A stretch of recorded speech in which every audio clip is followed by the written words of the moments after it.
All right, everyone, if you can take your seat, please, we'll continue the council meeting.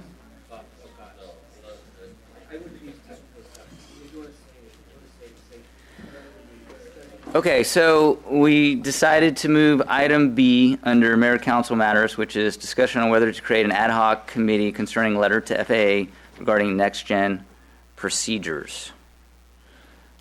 So, Clay, can you just share with us how we would set that up? Thank you. The item on your agenda tonight is outgrowth from your last meeting when you had discussion about having a working subcommittee of the council just to work on the letter or the communication that will ultimately go to the FAA or through our congressperson to the FAA. So what's before you is to establish an ad hoc subcommittee that just for that purpose. If at some point in the future you wanted to make it into a permanent subcommittee, you could do that, but that's not what was here tonight. Okay, great, thank you. All right, any questions for staff? Anybody interested in being part of the ad hoc committee? I think we already had a volunteer. Well, I will say that I met with the last working group for the ad hoc noise issues, and while I'm certainly not up to speed on most of the issues. It was very interesting to go to the meeting, and I think that it helped to have another person there to discuss things and sort of try to figure out what points we were trying to make, because Mayor Cliff Lentz just then went out of town and hasn't really been available, and I haven't been able to digest some of that with him. I think it's really good to have an extra person on it, and I think that it worked well with the community group to have another person there, and I would be willing to be that person at this time. Okay. For an ad hoc basis. Anybody else would like the position as well? No? Okay. So Second. I don't think we're voting on it. I think we're just... Yeah, just establishing it. So, so and Michael, so the ad hoc committee is, we just structured for this particular point in time. And if we, in the future, if we wanted to establish a subcommittee, then that would then be under the Brown Act and all the guidelines for all subcommittees. Correct. Okay. So before I take the slips, we had a roundtable meeting last night. We discussed the response document from the roundtable prior to the meeting. I invited some Brisbane citizens, some Pacifica citizens, Sue DeGree, the mayor of Pacifica, to meet with representatives from the FAA to clarify some information regarding a request that we had made regarding to go back to the pre-RNAV procedures, which is the non-GPS. And,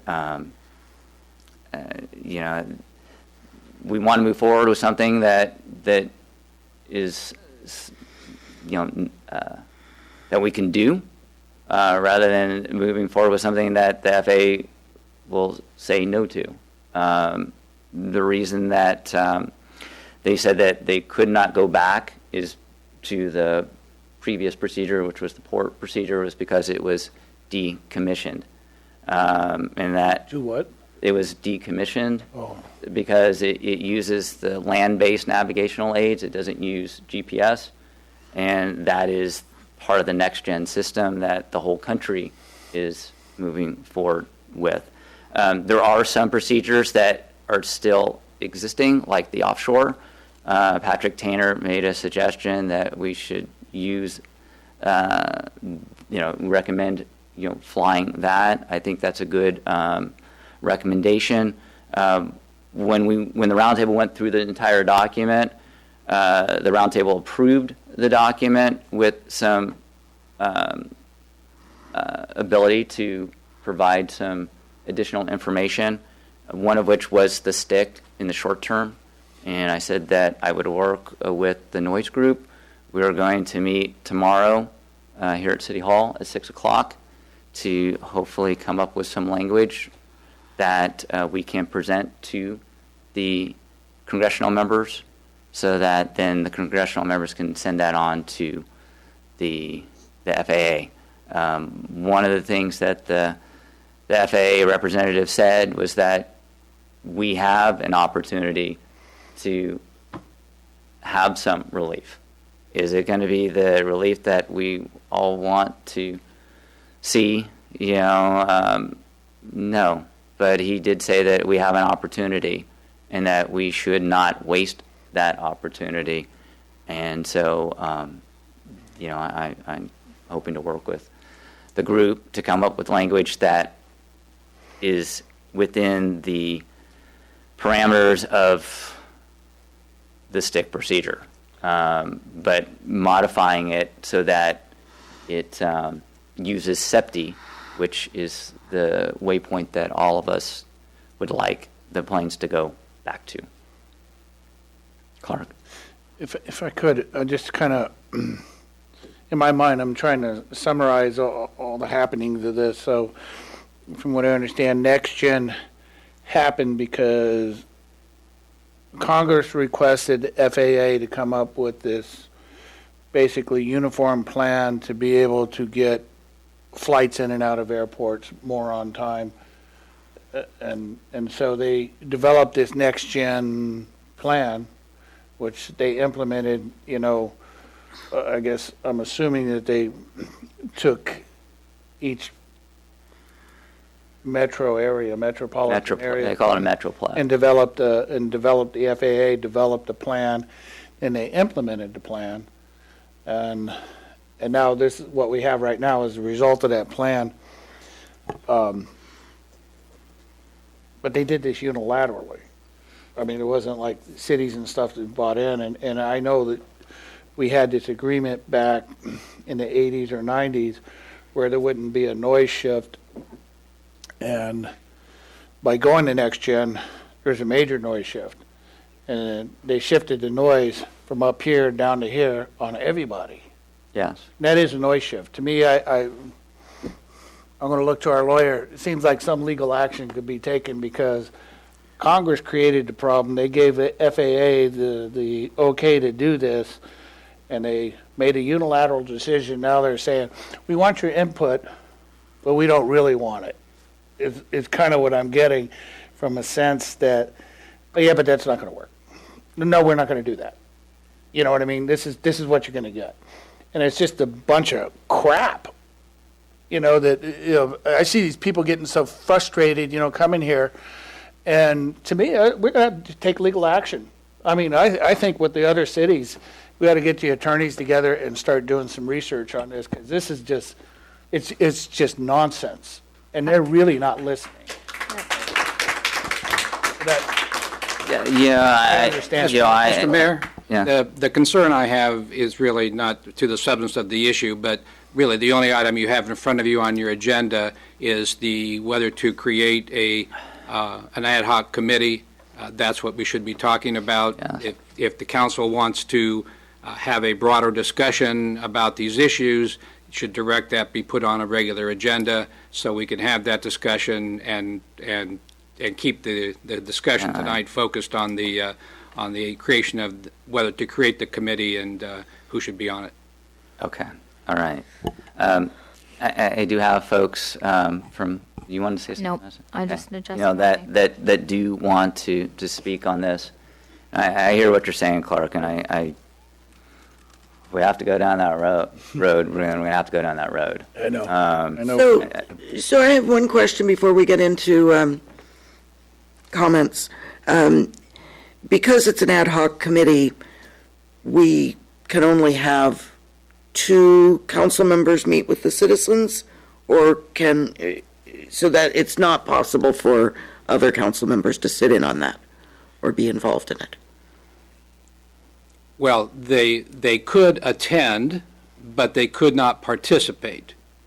I mean, I certainly don't recommend that occur, because there is a tendency to, when council members are present, to want to participate. So I would counsel against that, but I can't say categorically that more than two could not attend the committee. But if the ad hoc committee is not, I shouldn't say not doing anything, because that would be, no reason to have the committee if they weren't doing anything, but they're not making any decisions. They're just working to help facilitate the community give feedback to our roundtable representative. That's true, but the difficulty is any time that you have three or a majority of the council at a meeting or where they're congregating to discuss subject matter jurisdiction, then you start to have a council meeting which needs to be agendized and do the other Brown Act requirements, where the ad hoc committee doesn't technically have to meet those Brown Act requirements. Okay. Okay. Thank you. All right. So because of the late nature, and we still have a lot of things on the agenda, we're going to have a 3-minute time period for speaking. So hopefully everyone can respect that. And we'll start with Patrick Tanner.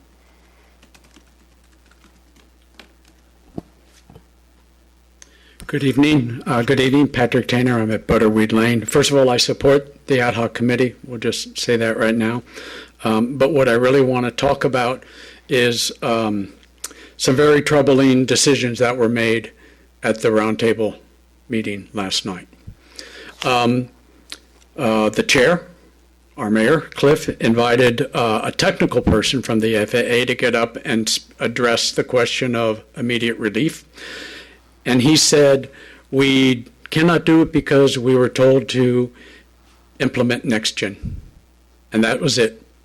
And within 2 minutes, the staff consultant to the roundtable was already taking out the immediate relief language regarding the stick procedure that we had worked on just last week in our meeting, in a very difficult meeting, and we came together as a community and agreed on what the language should be.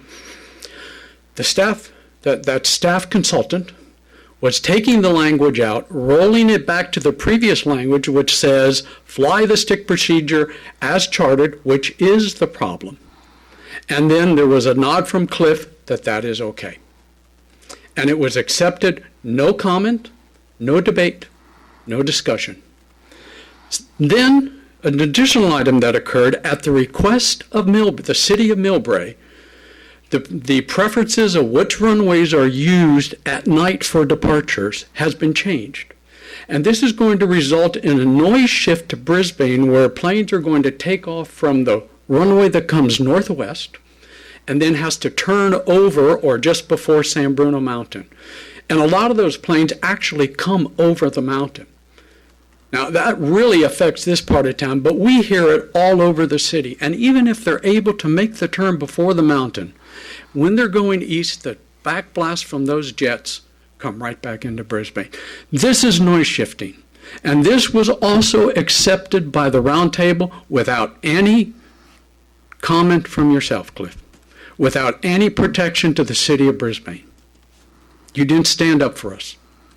Okay? Third item on the bodega, where we were talking about the northern arrivals coming down from Seattle, Vancouver, and so forth. Most of those have been corrected, but there is, and that's at the request of the city of Portola Valley, who wants to shift noise off of themselves. Most of those have been corrected, but there's still one that has not been corrected, and that was accepted.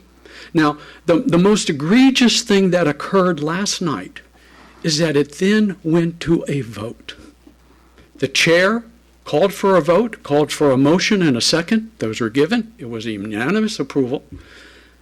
There are still issues that have to be resolved, and how are these going to get resolved? It will be done behind closed doors. There's no more public meetings. There's no more public scrutiny. How are these decisions going to be done? I see my time is up. Thank you. I'm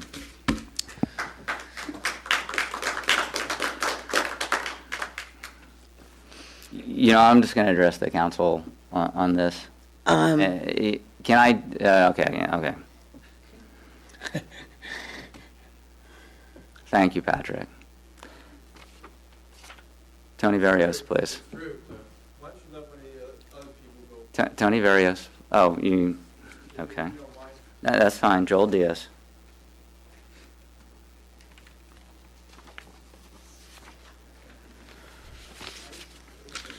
Good evening, honorable city council members. Joel Diaz here. Just first would like to thank Terry O'Connell for your dedication to Brisbane and offering to do this. I know it's a sacrifice and we greatly appreciate it. Thank you, Clark, for being who you are and sticking up for Brisbane. So, there's just this conflict of opinion as I see it about this stick procedure. And we feel like stick is the problem. Stick is the reason why we have noise over the ridge continually. Also, some of those planes deviate and come over downtown Brisbane. There are other problems, but stick is the main one. And our whole goal is to fix stick. And so far, the solution has been to just continue flying stick. And there's no fix at all. And our concern is that SFO is going to fly it even more. And they're going to take us to an even noisier threshold. I have a letter here from Jackie Spear's office when she started this FAA initiative, and she asked us to fly the stick more. Someone told her she should fly it even more day and night. Someone told her to do this, and I don't know. I would like to know who did that. We have Cliff also pushing the stick. Why? This is the problem. We need to get rid of the stick, regardless of what the FAA wants.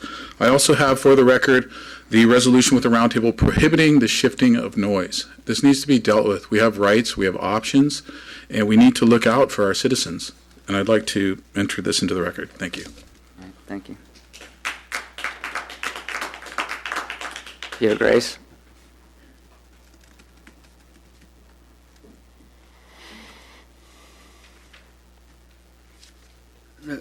My name is Peter Grace. I'm at Kings Road.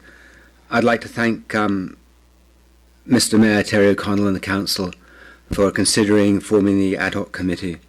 However, the one thing I will say is that noise, I believe, has been a long-term issue in Brisbane and ought to have a long-term solution and a long-term committee like we have the Open Space Committee or the Safe Streets Committee. Whereas it may not be the time at the moment to discuss it, but I think that's one of the things that need to be addressed.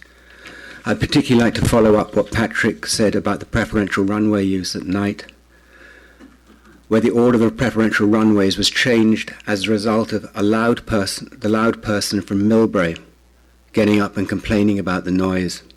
Let me say, Millbrae, in the last report to the airport meeting, there were 8 complaints in Millbrae in the month considered from 4 people. Brisbane, 3,500. From I think 60 people. The reason the preferential runway is so important is, as Patrick described, the preferential order was changed. It was flipped between the runway that points, this is for night use, the runway that points into the bay, to one that runs over Tanfran and then turns. And the reason it's so present at the moment is, this procedure that turns over the mountain was the procedure that was used on Saturday and Sunday of last weekend, when there were over 500 complaints in Brisbane each day on the stopjet noise. Over 500. The average is 160 a day. This is a really, really bad procedure, and I'd like to take you to task, Cliff, for not standing up for Brisbane on this, and just standing there and accepting it and not saying anything. And I'm looking very much forward to your reply. I also agree with Patrick talking about sticks, and also these flights from the north that will get pushed from the north over more flights over Brisbane. There was a very eloquent person last night who will be there tomorrow night, who lives in Southern Hills, that is also severely affected by these flights coming in from the north and going south. More flights over Brisbane. I'm looking forward to your response, Cliff. Thank you very much indeed. And thank you very much, Council, for your attention. I'd also like to say about the ad hoc committee, I really feel strongly that this airport noise is taking far too much time and displacing other really important items from the agendas that should be discussed. Thank you very much for giving me your time. Jay Patel.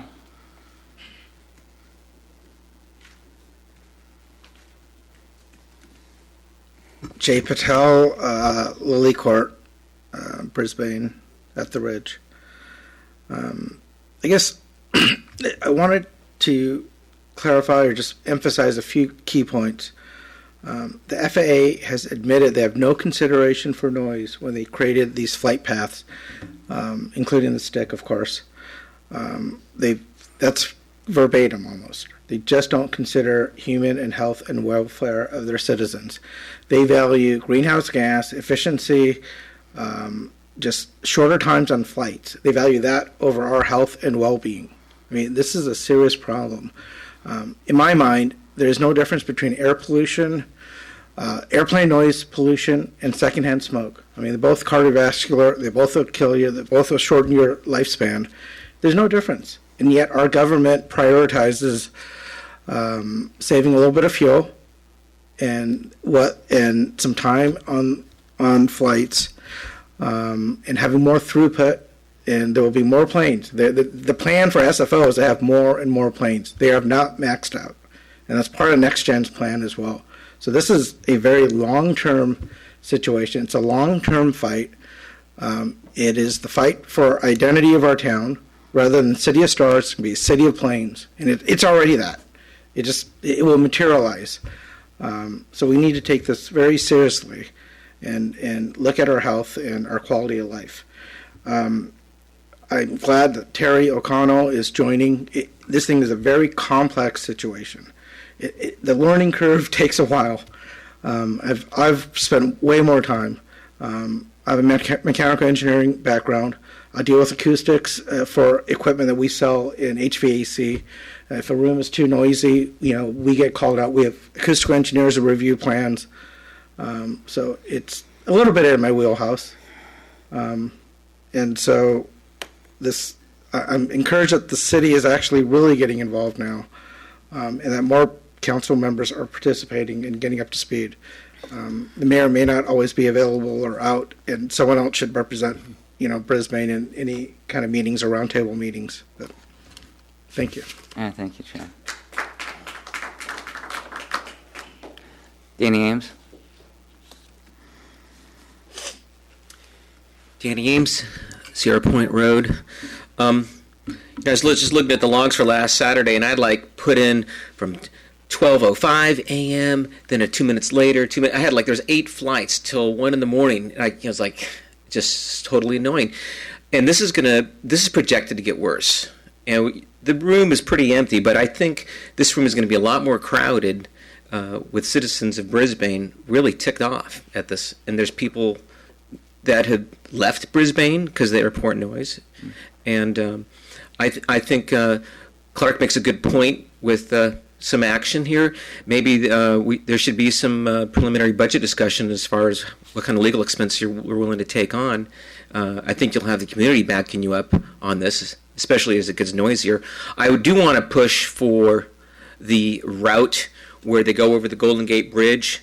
This extra 13 nautical miles adds about $85 in fuel costs for the airline industry. I'm sure they can absorb that versus what they're doing to 1.6 million people.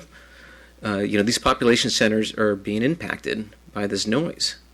And Steve over at the FAA, said that they can change. They'll change. They've got congressional pressure to do it. But if the roundtable, if you're not being forceful enough, we're going to lose. So you got to get stronger. You're going to, if we have to strike it on our own and go away from the roundtable and seek legal action, then do that. And I second the thing with Millbrae. They're like the squeaky wheel is going to get the grease, and guess what? We're going to get the noise. Got to be more forceful. And like they said, what are we going to do now? Now that the roundtable is no longer going to have, public hearings. Thank you for your time.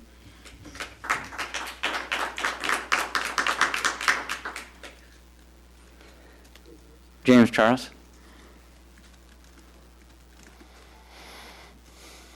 Good evening. He kind of stole my juice here, so I was going to talk about the Golden Gate a bit.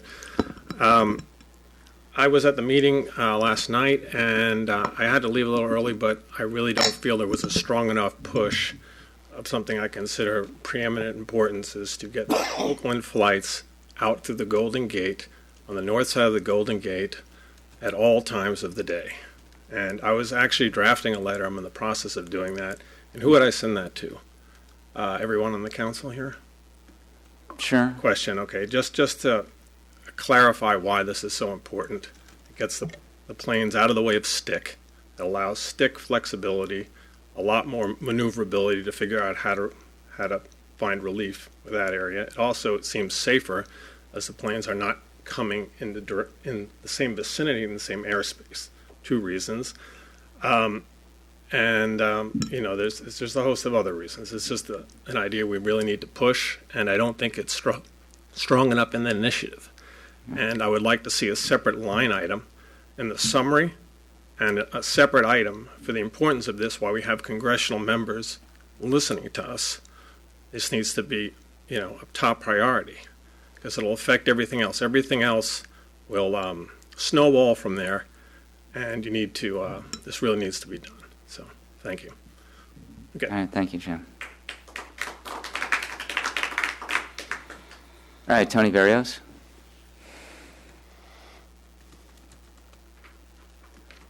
Mayor and council members, thank you. I know it's late. First off, I want to tell you that Cliff did something good last night. He actually stood up for all of us. There's 7 of us here tonight, and I think most of us were there yesterday as well, maybe a couple others. But he stood up for us when one of the other city representatives wanted to shut down the public comment and move to vote on the measure that was on the table. And Cliff did stand up like he should and let everybody talk, even over the time limit that they had. So thank you for that. The problem is that these committees were set up by Congress and the FAA not to win for us, to win for them. And you know how that works. They don't solve problems, they just talk them to death. So they set it up. We're told, well, this is the best we have to work with it. And then the language that they put in the cover letter for the document that they're going to send to Jackie Spear and the other congressional people, it's all soft. It's all asking. There's no demands in there. They should be demanding action and action now. There's nothing immediate. So that's why I suggested this resolution to the city. Attention to the Roundtable Congressional Committee, FAA et al. The Brisbane City Council remains seriously concerned over the shifting of noise which has occurred since the FAA installed the new next-gen air traffic control system at Oakland, San Francisco, and San Jose airports. As you are well aware, our residents have complained about the same negative health impacts and loss of quality of life that have also impacted many of our neighboring cities. We appreciate the efforts of all involved attempting to work with the FAA and airports to obtain relief from the noise which has so damaged our city. Yet we remain both guarded and extremely disappointed at the proposals put forth so far do not appear to offer us, 1, any immediate relief, 2, any promise of short-term relief, and 3, nor any promise of long-term relief. Our residents have suffered since the introduction of NextGen, and we cannot, in good conscience, appear to condone a process which at best may offer some small relief in an undetermined time frame, and at worst may actually lock us into essentially the currently highly objectionable and unacceptable status quo. Therefore, we agree to endorse the SFO Roundtable proposals only in the spirit of community cooperation, reserving all rights to pursue legal remedies to protect the rights of our residents, which have been clearly violated. And that's what I would hope that you will consider, whether it'll ultimately be the whole City Council. Thank you very much. All right, thank you, Tim.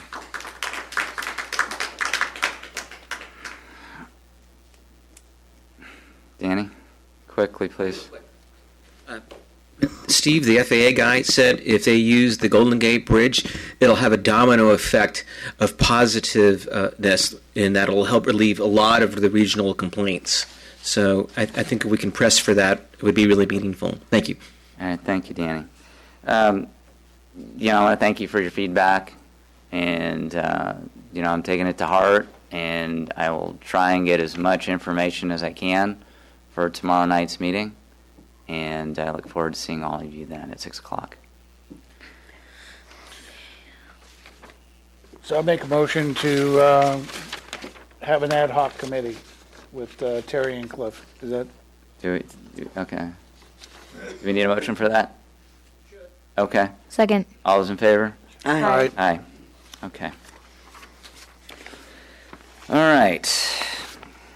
Consent calendar. Okay, so Clark, you want to pull item G? Yeah. How's everybody with all the other items? I had, and I'm sorry in light of the time, but I'd talked to Randy earlier today on item G, the construction contract for 2016 in Gold Place. But I wanted them to just kind of do a quick overview. I thought this is really important for the community to hear a little bit about it. But I'll make a motion to approve A, B, C, E, F, and H. Do I have a second? I'll second. All those in favor? Aye. Aye. I'll try and be as brief as I can. Cold in-place recycling is great on 3 different counts. It's less expensive to install. There's a reduction in greenhouse gas emissions because there's less material having to be trucked to a mixing plant and delivered on site, and it delivers a better product. Basically what happens is instead of, particularly on a place like Bayshore Boulevard, we would have to go through and do an extensive amount of dig out because the road is in really, really bad shape, and then you'd have to replace all of that material, so you've got trucks coming and going. When you have enough material, when you've got enough square footage that you can work on, cold in-place recycling has, it looks like a train. It literally looks like a train, like a choo-choo train. There's so much material out there because you get a lead piece of equipment that's a milling machine that digs down 4 to 6 inches, digs out that bad asphalt. It throws it back into a mixer. They mix it in with an emulsifying agent, and sometimes they add different chemicals to it, and then they're able to place it right back in place.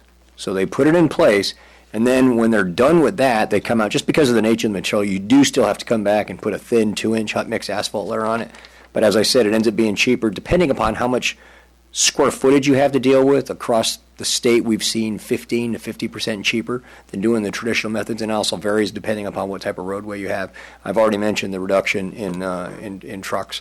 And so it's a win-win-win, and it's a better product, so everybody's happy. The environmentalists are happy, the finance people are happy, the engineers are happy. I don't see what could go wrong with it.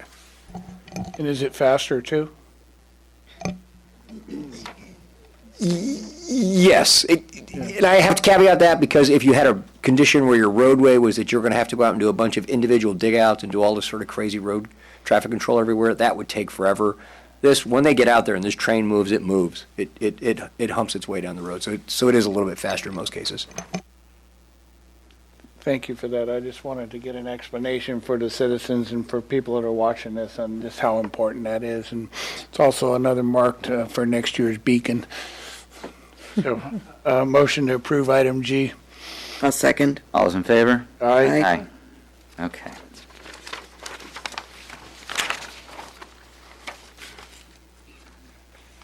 All right.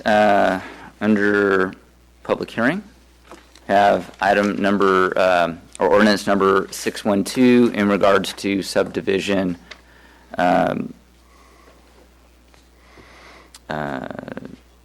zoning. Right? Is that it? Yeah. Item number A.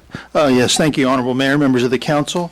I'll keep this brief. The Planning Commission reviewed this in September and did recommend approval. There are 3 components. One is to amend our subdivision ordinance, Title 16, several provisions to achieve consistency with state government code. The other series of amendments relate to updating our public noticing requirements in Title 17. Again, that is also intended to achieve consistency with state regulations as well as to eliminate some internal inconsistencies we have within the zoning ordinance as it currently exists. The third amendment, again, is to Title 17, relates to discretionary review for new condominium projects. Right now, they currently require both a use permit and a design permit. which are usually processed concurrently, it's become evident that the required findings are essentially redundant between the two permits. So we're recommending the elimination of the use permit requirement. All the findings and obligations under the use permit are also required through the design findings. There will be no reduction in the public hearing. It'll still be the same public hearing process, the same findings required, and same standards applied. Again, we're recommending introduction of Ordinance 612 as recommended by the Planning Commission. Any questions for staff? I have one, if I may. If you're removing the requirement for a use permit, does that mean that the condominium project is by right a permitted use? The use is actually residential is permitted by right. The actual project would be subject to a design permit, same as a for rent project. So a rental and a condo project would go through the same permitting requirement as the design permit.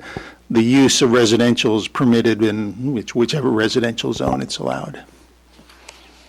Okay, so when they were getting a use permit through, now it would be the use is a permitted use. So this is only in areas that it's already a permitted use. Correct. Okay, thank you. All right. And this was a decision that was a 4-0 by the Planning Commission? Yes. Okay, this is a public hearing. Is there anybody in the public who would like to speak on this matter? Okay. Motion to close public hearing? I'll second. All those in favor? Aye. Aye. Okay, council discussion. Motion to introduce ordinance number 612, amend Title 16 subdivisions and Title 17 zoning, the Brisbane Municipal Code. Second. All those in favor? Aye. Aye. Okay. All right, that brings us to old business. Item number A, consider adoption of ordinance 611 regarding prohibition of smoking in multi-use residences. Do we have staff report? Mayor and members of the council, this item is on for a second reading. The council considered this matter on October 20th, and on a 3-2 vote introduced the ordinance. In essence, it prohibits smoking of tobacco products in all multi-unit residences. The enforcement of it, however, will be deferred for a 6-month period in order that property owners and tenants can become aware of the new regulations and take whatever action is necessary to comply with the ordinance. So the ordinance now is before the council for adoption. There was a question that did arise concerning whether or not if the Proposition 64 concerning the Adult Use of Marijuana Act is passed next Tuesday, would have any effect on the ordinance, and the answer is no, it does not, even though that act does provide a comprehensive system to legalize, control, and regulate non-medical marijuana for adults 21 years and older. It does not permit, however, the smoking of marijuana in public places or smoking of marijuana in locations where smoking tobacco is prohibited. Since this ordinance would prohibit the smoking of tobacco in a multi-unit residence, non-medical marijuana would also be prohibited. I'd be glad to answer any questions concerning the ordinance in question. Any questions for City Attorney? Okay. I do have a couple of slips. If we can keep it to 3 minutes, that would be great. Shonda Scruggs.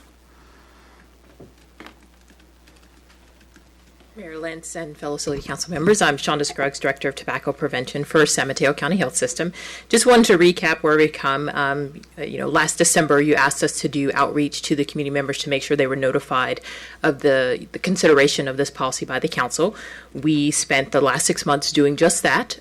From a notification standpoint, it was posted online at the city website, the health system's Facebook page, our coalition's Facebook page, and our intern posted flyers individually throughout businesses in Brisbane.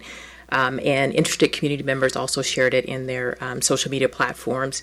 We also sent letters directly to every property owner that we could identify from our environmental health records from inspections, notifying them of the educational sessions.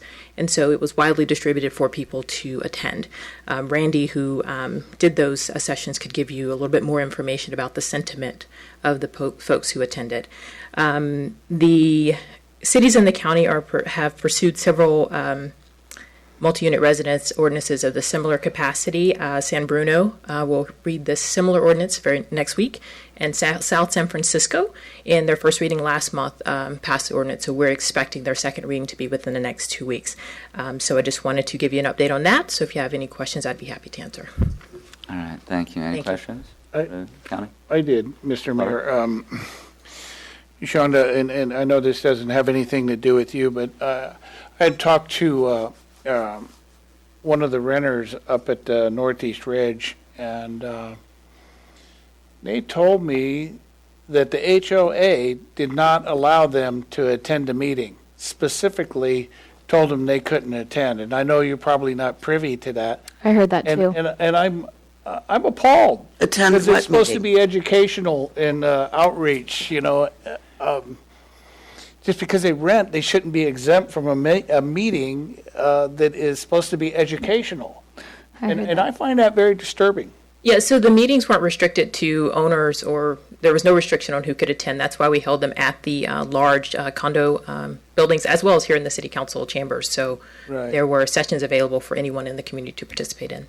But this is specifically the condominium HOA, and I find it appalling. I know it had nothing to do with you, but they were told that they could not attend that meeting, the ones we held up there at Northeast Ridge. And to me, that's just goofy.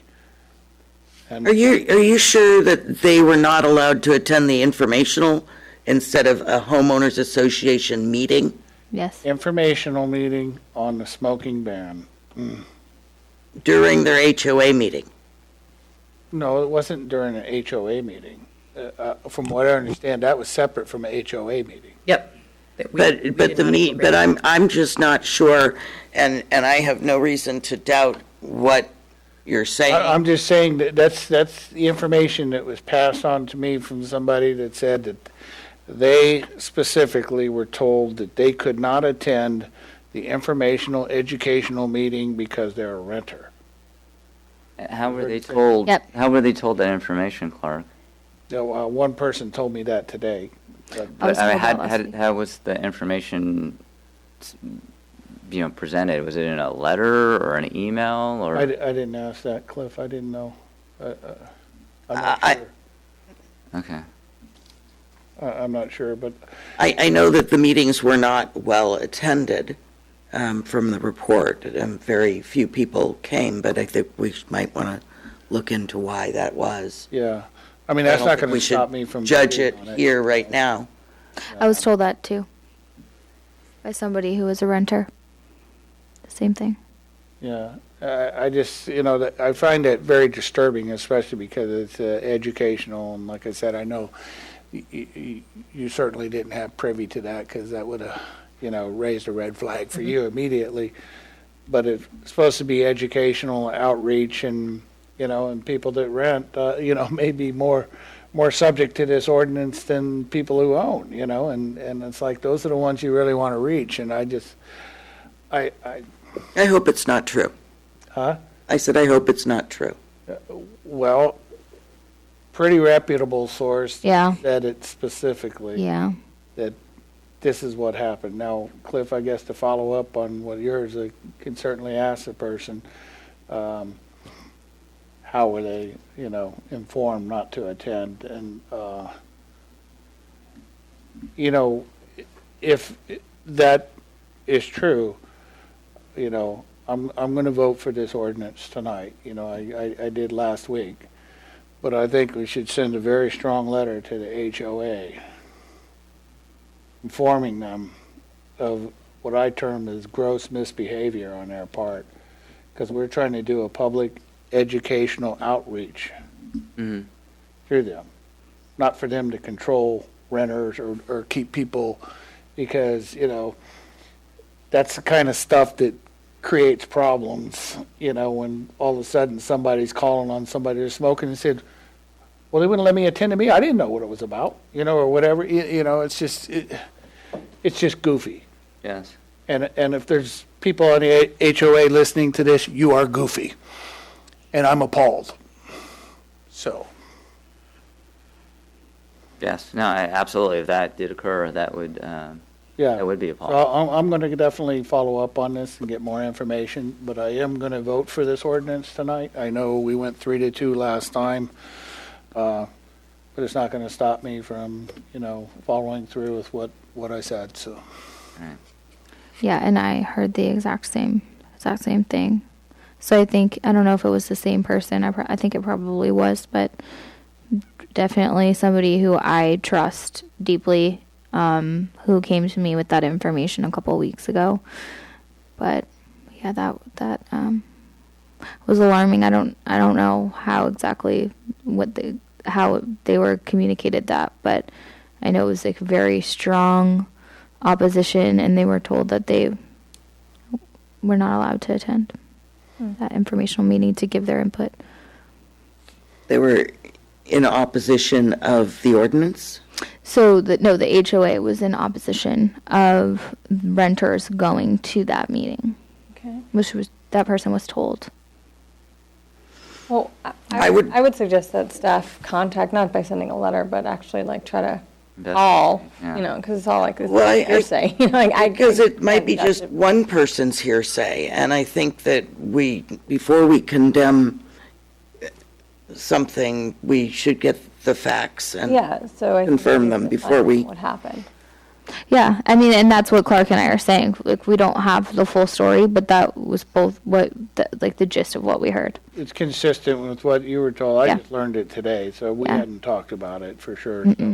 So just to confirm that this is at Altamar? Yes. I believe. Okay, so we'll contact Altamar and get their side of the story, I guess. Yeah. Thank you, Chandra. Thank you. Randy Wang.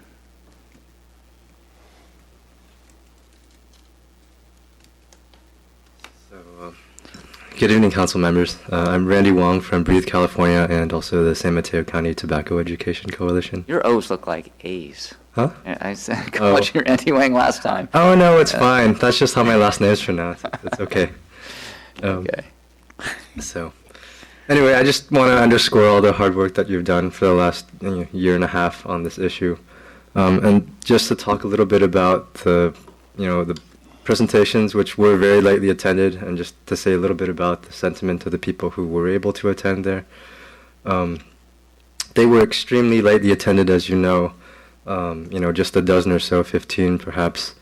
And all those people who were there, most were in favor. There were 2 people who attended these presentations who were opposed, and I might say that those presentations were held 2 at Altamar and 3 here at City Hall, and the other one at the Ridge. The ones at City Hall were here and also very lightly attended. But the ones that were, in the condo areas were also extremely lightly attended. The 2 people who, were against, were very polite about it. And the remainder of the people who, showed up were either very, just politely in favor of it. They were concerned about, family members who were going to move into multi-unit housing building, or people who were just concerned for themselves. And then there were, some other people, here, who did attend, who, were very adamant about it, very positively in favor of this ordinance. And so, just in general, with light attendance, in contrast, as I'm sure you know, when people dislike something, they often show up in great numbers and they let you know their displeasure. And for these educational presentations, that didn't seem to be the case. And so that does suggest, quite a bit of community support, or at least acquiescence, throughout the community for it. So for some of you who do have doubts, I do understand your concerns. Not every tobacco-related topic requires local government action. But in this case, the scientific basis of how smoke travels plus the experiences of Brisbane residents does seem to justify, some sort of policy action on this issue. So, just with that, I would say, I encourage you to, take action on smoke-free multi-unit housing. Thank you. All right, thank you, Randy. Okay. All right, anybody else? All right, thank you. Council discussion. And it is late, so, and we have discussed it before, so. I mean, do we really? I'll ask my council members to, if we can keep it brief, if possible. Do we really need to rediscuss it if everyone is still feeling the same way? Is everyone still feeling the same way? I guess that's the question. Yeah, so. We did. You said you felt the same way. Yeah, I said I'm supporting it. I feel the same way as I did last week or a couple weeks ago. I feel the same way that I can't support the ordinance at this time. Okay. And I feel the same way that I do support the ordinance. So, in keeping, All right, so I will call the question, because I do support it as well. So, Need a motion and a second Yes. first. I'll make a motion to introduce, to Second. adopt ordinance number 611 regarding prohibition of smoking in multi-unit residences. Second. all those in favor? Aye. Aye. All those opposed? O'Connell. Davis, how do you? I've never really voted opposed on something. Do you say nay or do Nay. you say aye? Yeah, Okay. nay. Nay. Nay. All right, next item B, review the proposed policy to name parks and recreation facilities within the city of Brisbane. So, Mr. Mayor, I know the hour's late, so this originally kind of originated out of the skateboard park project, and the Parks and Recreation Commission took on the task of coming up with a policy. They've identified some objectives and some criteria. We can go through those in more detail if you'd like, or I'll just turn it over to you for questions. Yeah, do we have a, we have a who's on the Park and Rec I am. liaisons? All right, and you and who else? I am as well.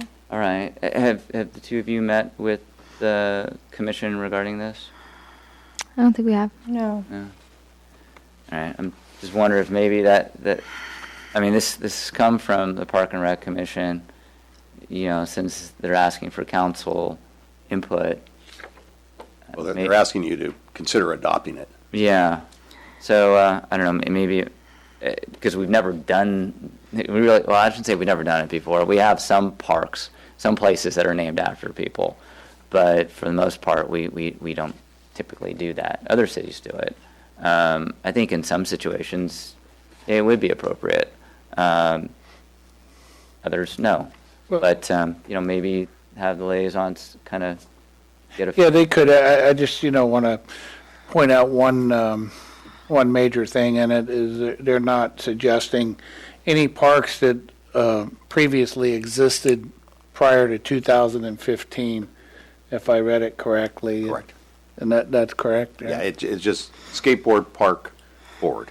Right. And from that sense, I would certainly, allow our subcommittee to review it with the Park and Rec subcommittee if they so wish to do so. But I'm actually okay with their recommendation of moving forward from 2015 and on. Not going back to any park, because we'd really be opening a bag of worms on that one, from the pool to the community park to, we have one park that's named after somebody. The Firth Park is named after Dick Firth back in the 60s, and he was a former Park and Rec commissioner, and unfortunately died at a very young age. And so I guess at that time there was a community outreach to build that park and then name it after him. But that's the only place it's really been named, so.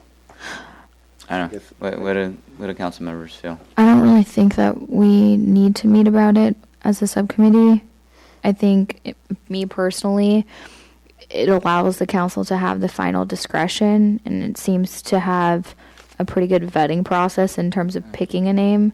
So ultimately, if we still are able to review whatever that name is, and there are a lot of different guidelines we're looking at, I think that still allows us to have flexibility when the time comes where something does want to be named. It's keeping it pretty free, I think, for us. So. Okay. All right. Sarah? I think that we've always had the ability to name something or not, and this seems that item 4, which encourage and recognize the dedication of land or donations made by individuals or groups, that's sort of, you could have, it's like naming rights, AT&T Park. Do you want to give us a park and we'll name it after you? So while I think that donations are good, I don't think that should be, I think this is making more regulation and rule when Park and Rec could just come up with 4 names and say these are great names and not have to follow a formula. I don't think we need a formula. I don't know why we need. You mean for the skate park? No, for any of them. Any future naming. I don't think they're bound to having to. Yeah, so you're saying go back and name stuff, or just go? No, I'm saying I don't think we need to have a policy written how the criteria is all laid out for naming. Yeah. I think it should be. I think it kind of gives them some kind of guidance is what it was. I don't know, I think it's also as a tool as if they deny somebody a name request, they can say, well, these are really the values in which we're basing choosing a name, because when I was on Parks and Recreation Commission, we had people suggest names for certain things and really adamantly want to change the names of our community park. And so I think this gives them something to point to say, hey, great suggestion, but the reason why we actually are not going to move forward with that is that these are really the things that we're looking for when we do want to name something. I don't think it's locking them into saying, hey, if you donate a piece of land, boom, you get it named after you. But it's just part of what they can point to help justify or not justify doing something. I think it's helping them so that if they did want to say no to something, they can point to a reason which has already been stated previously and say, oh, this is why we aren't going to move forward with that name that you suggested. And if they do want to do something, this will help them kind of determine as a group what would be the best name. And ultimately, we're still going to be able to give our input at the end of the day. I think it's just kind of helpful for them to have a guide. I agree. It's not set in stone, Yeah, I think that it just provides some fair and objective criteria, so that when one group comes and says we want this, to be named this, then we have a format and a structure to really vet it and to give the opportunity for other people to suggest names as well. So in the staff report, it actually says that there would be a naming committee. And I guess one of the things we need to talk about is, how would that be made up? Would it be, a liaison from Park and Rec and the city council, or would it be like a bigger committee where it would have the 2 of us, me, Madison, and then Park and Rec, like a 2x2. So that I think, is that something that you want us to discuss tonight as well, to form a naming subcommittee, or is that premature? The staff report indicates that committee would be 2 Park and Recreation Commissioners and 2 City Council members. Okay. And, unless the council feels that shouldn't be the constitution of the committee, that's how it would be Okay. on a going forward basis. Okay. So yeah, I'm happy to be moving forward with this, and I think it's a good idea and helpful because it just helps keep it all fair. Okay. Anybody honest want to chime in on that? Okay. So I agree with folks wanting to move forward with this. I think it gives them guidance, and I think that is always helpful. So we need a motion to move forward. So anybody want to make that motion? I'll make the motion. Former Park and Rec Commissioner. This is my first motion. This is really something to be celebrated right now. You should be. So, so do I just say make a motion to adopt, or because it says like review the proposed? Yeah, it doesn't say we're taking action on this. Okay, so what should we do, Michael?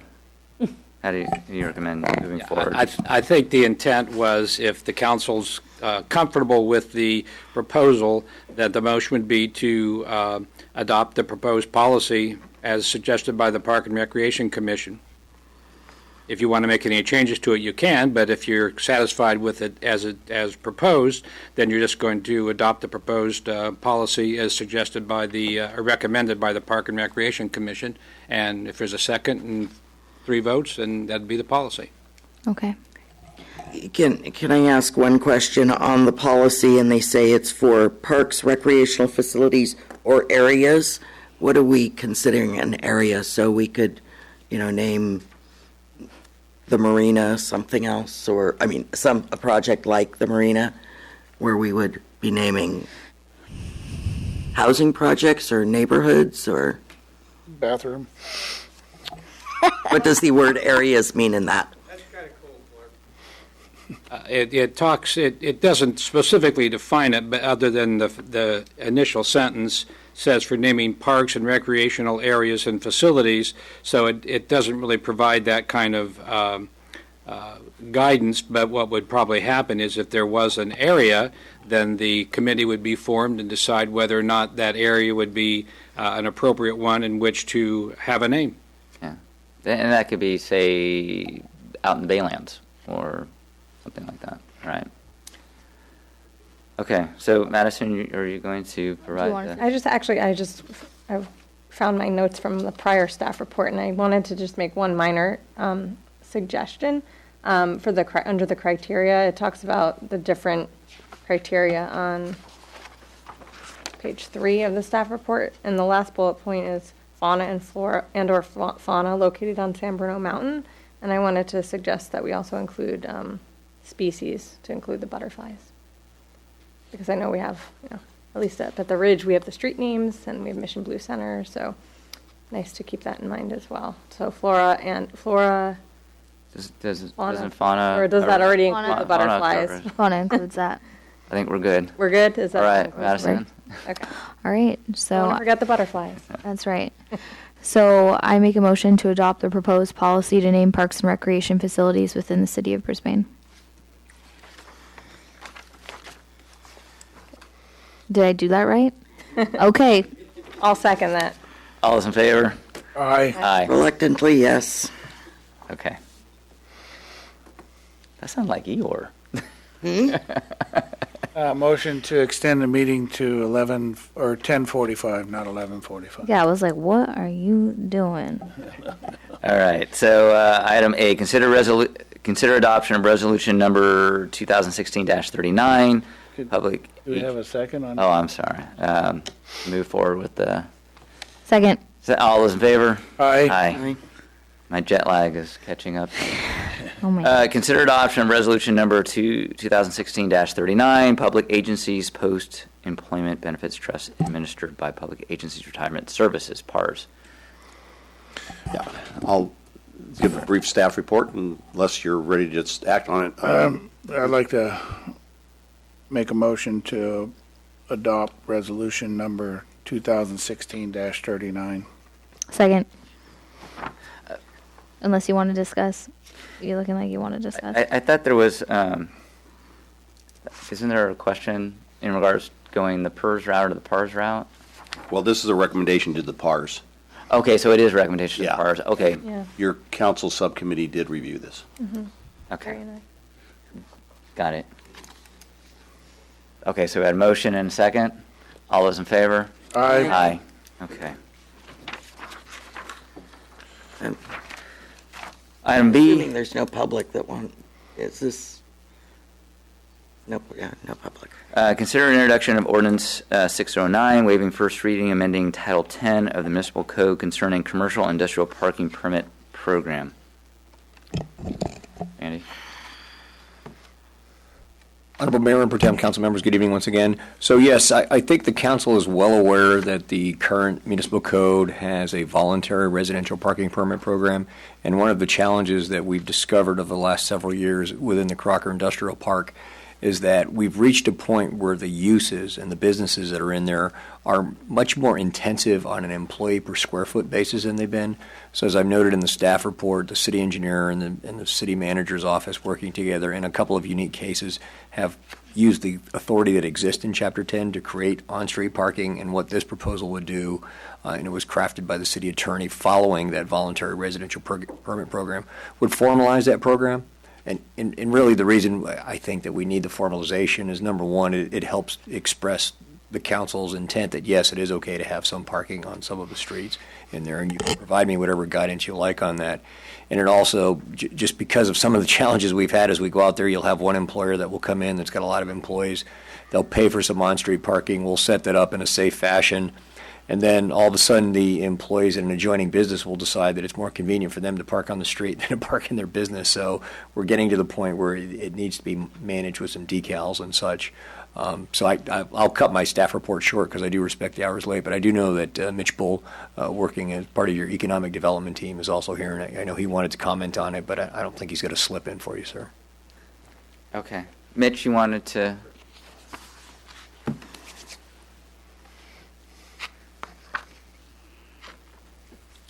Honorable Mayor, council members, Mitch Bull, Economic Development and Chamber of Commerce.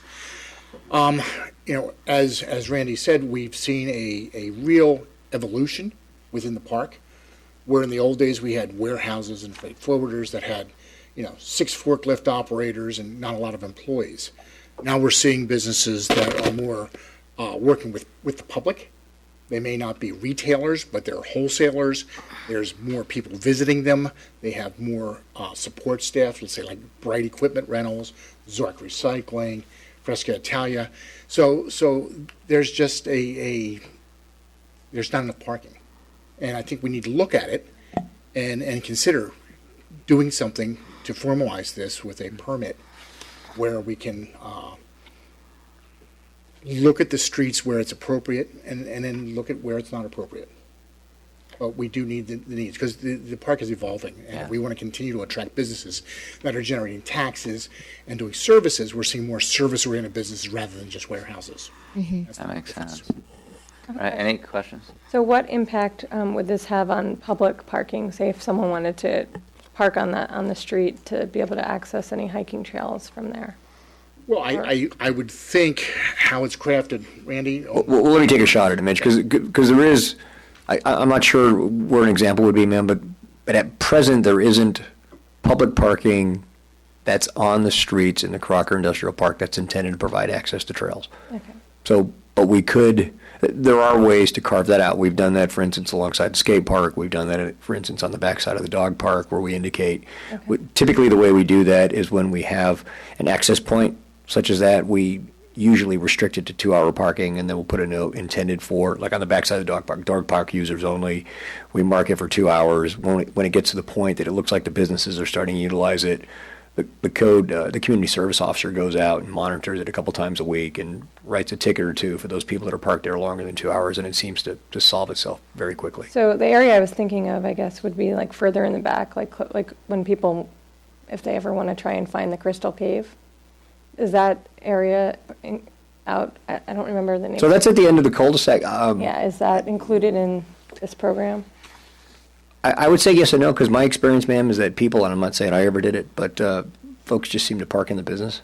Okay. Parking area, because most of the time when you're doing that, you're going out on the weekends, and that's Okay. pretty quick access to it. Okay. Great. Any other questions for Randy or Mitch? I do have a question on this.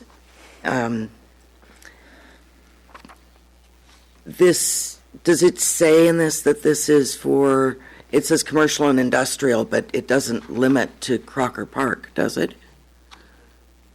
These would be businesses in our main downtown. No, Most no, of them ma'am. too. The way it's crafted, it's intended to capture the industrial park. And the reason it says commercial and industrial zones, because that's a zoning term, obviously. It's intended to capture the park, and it's also intended to capture industrial, the road itself, industrial way. Okay. I guess I just didn't see where that wouldn't apply to our downtown. I'll look to the city attorney and see if he can pull it quickly, but I'm not sure that I can find it quickly either, looking through here, ma'am. But certainly, that was absolutely our Because intent. I read it as being, could also be that an employer in town could recommend just, like now they've got 2-hour parking, that they could also ask for permits for their employees and purchase basically the right to park. And so I'd want to make sure that that's not in there, that it is somehow restricted. The other thing that concerns me is that this makes it that you're sort of buying some extra parking places on the street for your overflow and for what we know you need, but it's also, isn't lack of parking sometimes a impetus to carpooling or taking public transportation? Don't we want to encourage that more than just finding more parking places? So I'll try and answer that again, ma'am. So as in regards to your first question, Section 1027.020 definitions, alpha talks about a designated permit area, which means a contiguous area of a commercial or industrial zoning district. So that's what it's restricted to. And the other piece, as you go through there, this is a permit application. It's a request. There's nothing prescriptive in there that requires the city engineer to issue a permit. So as I'm saying right now, I think that commercial and zoning captures us within Crocker Industrial Park and with industrial, but that is certainly the intent of it. And again, just because somebody applies for it doesn't mean they're going to get it. One of the other key features about this is that the applicant has to demonstrate to me, and actually it's going to be, I will bring my colleague in from the planning department, that their on-site parking already meets the zoning requirements of our municipal code. And really what we're saying here is that we've just kind of got a mismatch. We've got, the way things were previously zoned for industrial warehousing and freight forwarding just is not consistent with the mix that those buildings are being used for now. In regards to your point, as far as whether it discourages carpool or not, I mean, I'll out a business. One of the primary businesses that's used this has been Lee Ma up on South Hill. They are jam-packed on site. We've installed over 50 parking spaces for them, and I believe he's got 2 shuttle buses? 2 shuttle buses. 2 shuttle buses that he pays for to bring his employees in from the city. So all of that's going on, and all of that combined together was necessary to accommodate that business. I mean, we have another issue with Alta Motors. I mean, as they continue to grow, there's no parking around Alta Motors, virtually. And it's just, they just happen to be in a location at Park and Valley where there's very little street parking on Park, and of course there's no street parking on Valley, nor there probably should be. So that's causing them a problem also. Yeah, we don't want to discourage. Makes it difficult for people to visit. It does. Because you have to then allocate visitor parking in your parking lot, which should be, you would want to have for your employees. I mean, even if you go to somebody like By-Right's, their employee parking is packed, and if I go up to visit them, there's generally no parking. You have to go out on the street. So that's just one of the things where if you have groups now that have buildings where you have visitors, like warehouses didn't used to have many visitors, now we have businesses that are trying to attract the public to do sales. And that's just changed the nature of what we're doing. Yeah. All right. Thank you. So Tony?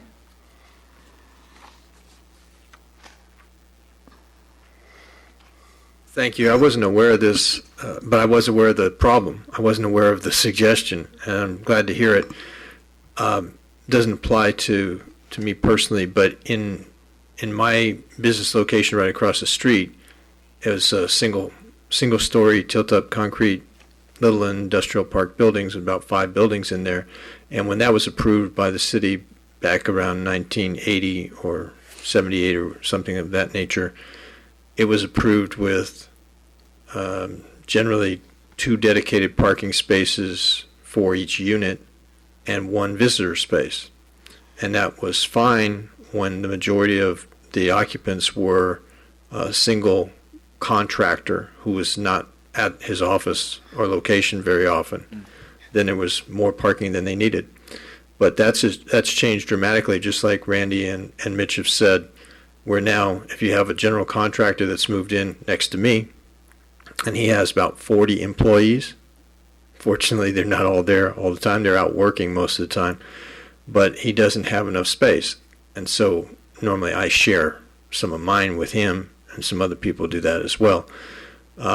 But in the case of these other businesses, much larger businesses where they don't have that option, they have people traveling from all over, 1 hour, 2 hour commutes to get to their job probably, and public transportation doesn't work for everybody.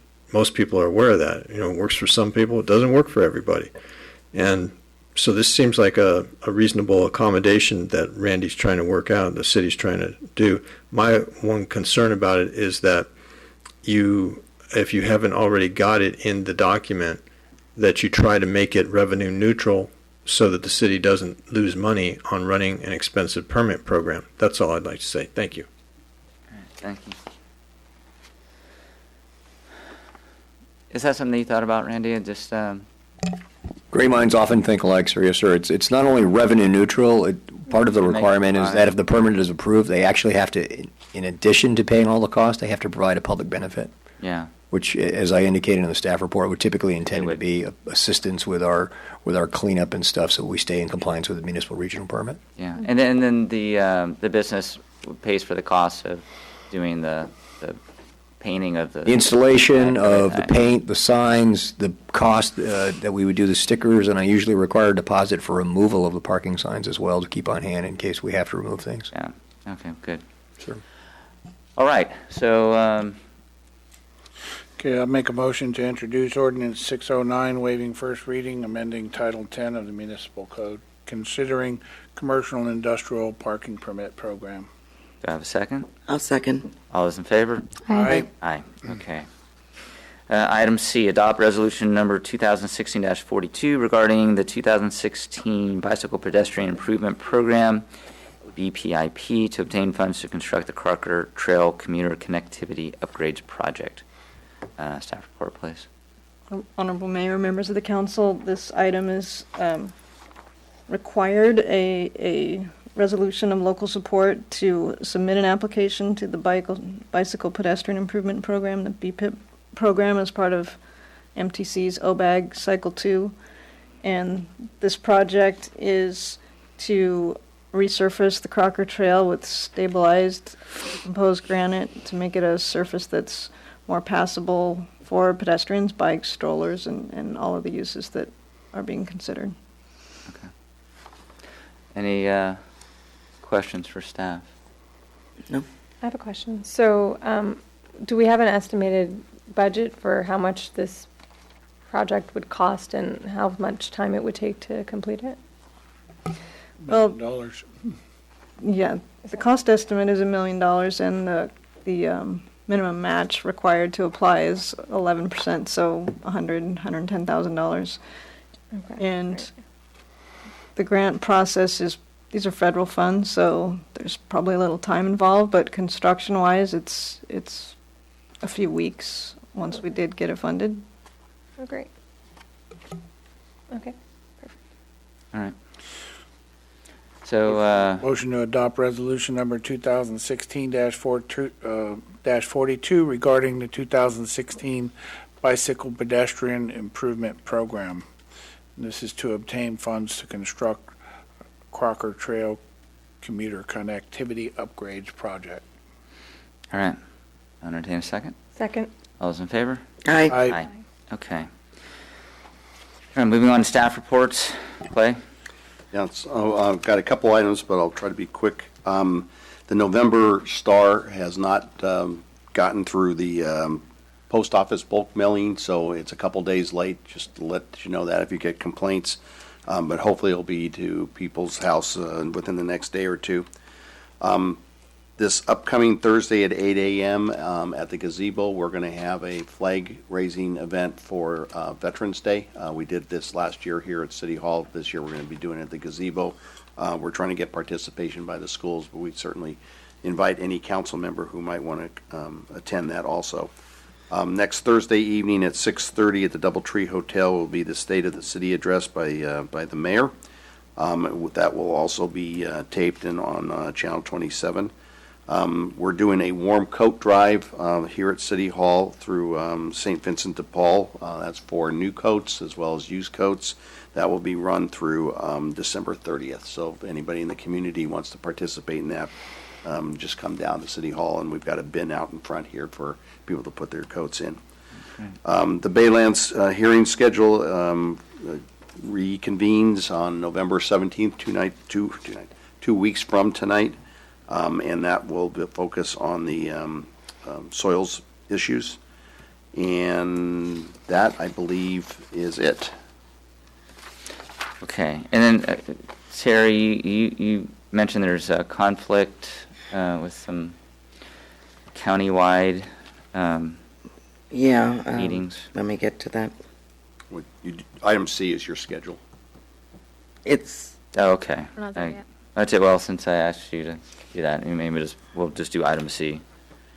Well, can I ask for one question on the city manager? I guess it would be under city manager's report. Do you have anything to talk about the Plan Bay area 2040? Because I received a call from Pradeep Gupta from South San Francisco, who's on the MTC board, and he said they're going to be meeting tomorrow morning at 9:30 to review the changes that have been made this past week about the allocation of housing, et cetera. And I know we had submitted a letter opposing the proposed plan, and I believe they made some changes, so I wanted to see if we had any updates on that. So my understanding is that the hearing with the board will be later on in November, and I know the mayor and I talked briefly about this. The letter that we sent in was received, but I think generally speaking was rejected by staff. And so their staff is still recommending the 4,400 units for the basically the Baylands area. So I think the mayor and I briefly discussed this, but I think the idea is that we would show up at the board meeting later in November and put our concerns and on the record. The other part of this is, and I don't want to put the city attorney on the spot here, but the planning director and I have had discussions with the city attorney about giving you a legal opinion in terms of what that document means and what effect it might have.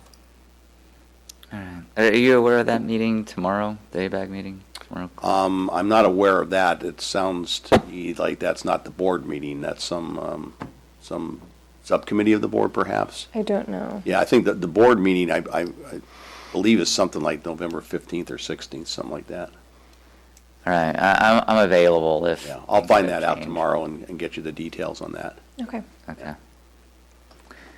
Okay. Thank you. Thank you for bringing that up. Sure. Lori.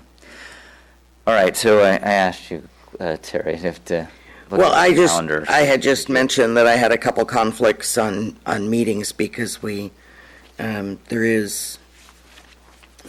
Are we skipping over item A? Yeah. So Yeah, I want to go to just- C. I apologize for that. So hopefully that's okay. But I don't think that's something we need to discuss. I don't think we're going to be changing meeting dates around the holidays for conflicts, so. Okay. There isn't any conflicts with our council meeting schedule. I know of one I'm not going to be able to come to. Is it a regular meeting or a Baylands meeting? It's a regular meeting. Yeah. Just let's But I'm just know not going to, so it's that not going to be we at can all. know not to try to. Well, just when we do our reorganization, because we moved it a week, because of the holiday. So there's a CCAG meeting then, and then there's When is your CCAG meeting, Terry? December 8th, Oh, reorganization day. oh, yeah. Yeah, we were planning a session ahead of time on for the council to meet a potential consultant on to represent the city in Sacramento during this legislative session. They're going to come in and meet with the Baylands Subcommittee first, and then the idea would be that they'd meet with the full council in December. Would that be a workshop? It'd be a workshop. Like in the conference room? In the conference room, yeah. Okay, at 6:30? Yeah. On which date? On December 8th. The 8th, yeah. Oh. What, At 6:30 or 5:30? At 6:30. Oh, I have a thing that says pre-meeting at 5:30. That might be something else.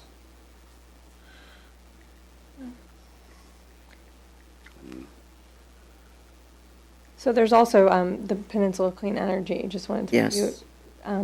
be aware that the next two meetings conflict with our Baylands meetings. And so obviously we wouldn't be able to attend that, Terry or myself.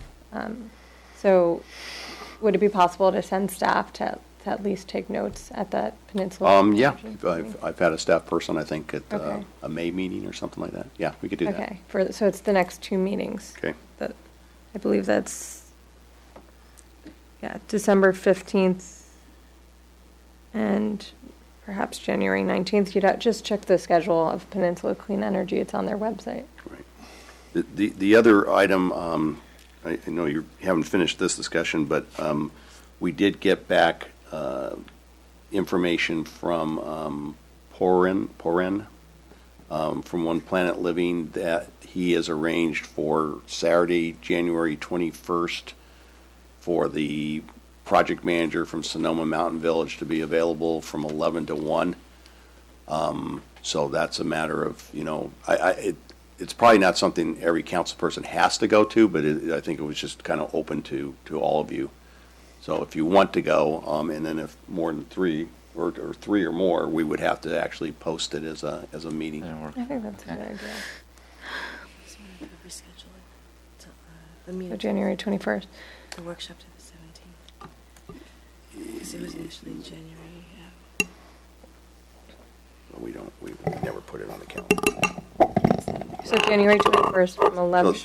Yeah, so January 21st for the tour, and then the workshop that we had talked about having with One Planet Living would be January 17th. I know we talked about that the last meeting, but we didn't have it on the calendar here. I'm sorry, did you say the tour? Tour for? The tour would be on Saturday, the 21st. Tour of the Baylands? No. Tour of? Tour of Sonoma Mountain Village. Oh, The thing that you had requested? Yes. Yeah, okay. And then the workshop with One Planet Living would be on January 17th, which I believe is a Tuesday. What time? That'd probably be 7:30. 7 o'clock. 7 o'clock? Okay. Like 7.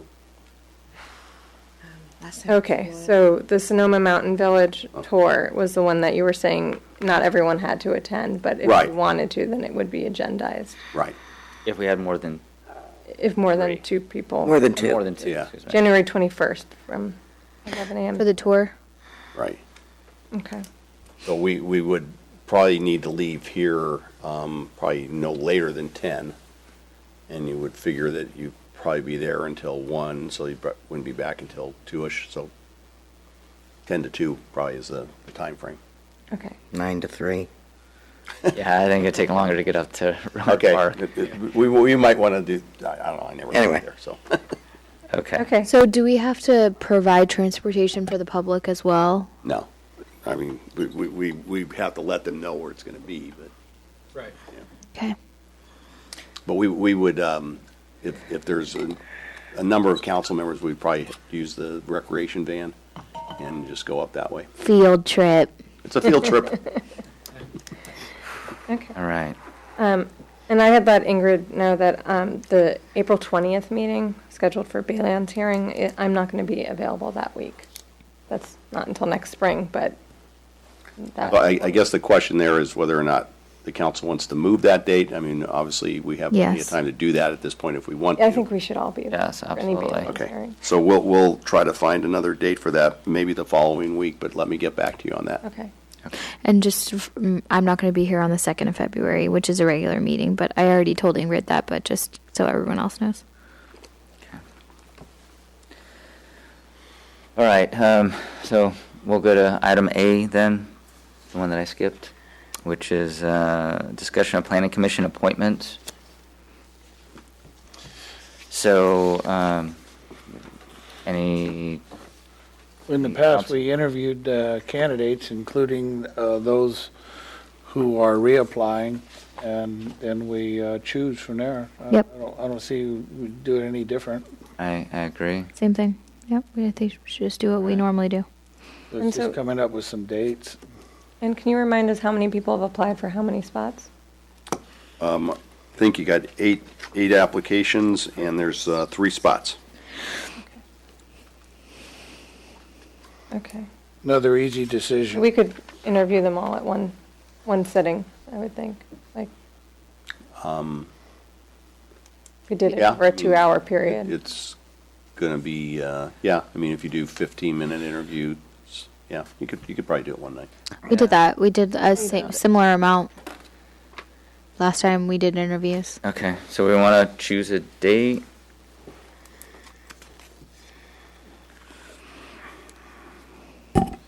January's kind of filling up there. Huh? Yes.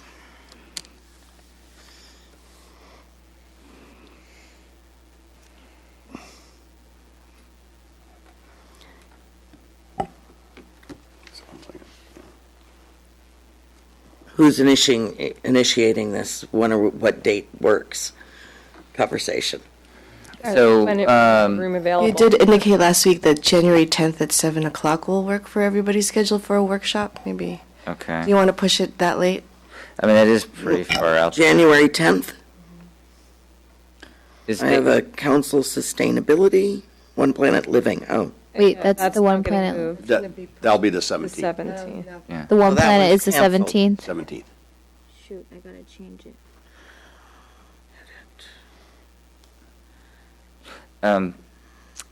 Dave Reinhardt, has he left the commission, or is he still serving?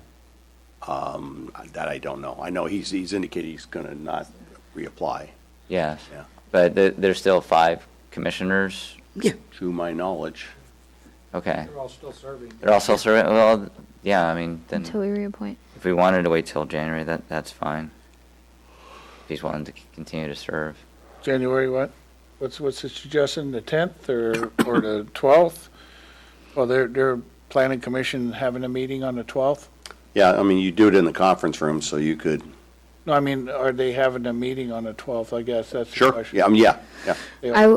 I would prefer like a week where it's on the same week as another council meeting, like a regularly planned meeting, because I'm going to need to be getting to Denver more often for my work, like at least once a month. And so I'm going to need at least like 1 week where I don't have any council meetings. So if we could do it on the week of like the 1st through the 7th or the 15th through the 21st, where we already have meetings scheduled, that would be ideal for me. Okay. All right. You want to do it in December? No. No? Okay. We'll wait until we'll do it in January. Okay. So Hey, the let first me know. week- You want to go for January 3rd? No, No. not, I don't, no, because we have a meeting on the 5th, and people are going to be just getting back from out of town. Okay, so we have a We wanna- meeting on January 19th. What about the 17th? Well, 17th, you've got the workshop. That's right, we got the so workshop. The That's 8th, okay. you could do the 18th, that gives you 3 nights in a row, though. I did that this week. Just point it out. Is there any other? Just get it all done in one fell swoop. Then we won't be at our best for the Baylands if we're Okay, interviewing well, all night, the night before. Yeah. How about the 25th? Well, that's, I mean, I think fine. what I heard from Madison is that, you know, she wanted to bundle. yeah. What about like February? what about the 30th or January 31st? January 31st? Yeah, that's, believe it or not, open. On my Open in birthday. my calendar. That's fine. Is that I good? think it's Yeah, better if that's it's my on the week birthday of with you the guys. city council Is that regular your birthday? meeting. It is my birthday. Aww. February 1st, We'll bring you a cake. or January 31st is your birthday. January 31st. How about What February? about the 30th? About You February? know what? Whatever. I don't care. Just do it. We'll do it on your birthday, Cliff?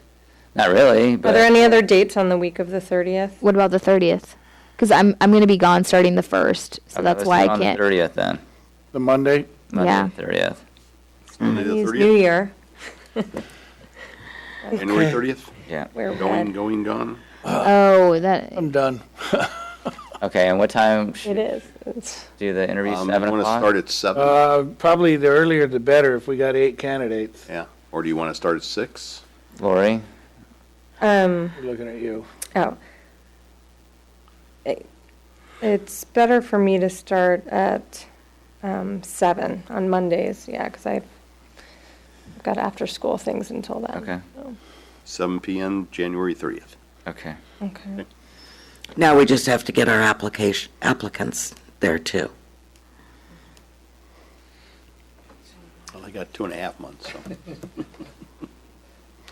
3 months, actually. Okay. Good. All right. 37. Believe we're done there. Okay. We skipped the rest of it. Yeah, I had city council. Okay, I think we already went through the schedule, so we're good there. And then D was, I don't think, yeah, we can wait till the next time as well. Written communications, we have received the thing from Tony Barrios, got the star. We did receive information regarding the smoking ordinance. Oral communications number 2, no one's here. And so I'll entertain a motion to adjourn to our next meeting of November 17th. So moved. All those in favor? All right. Aye.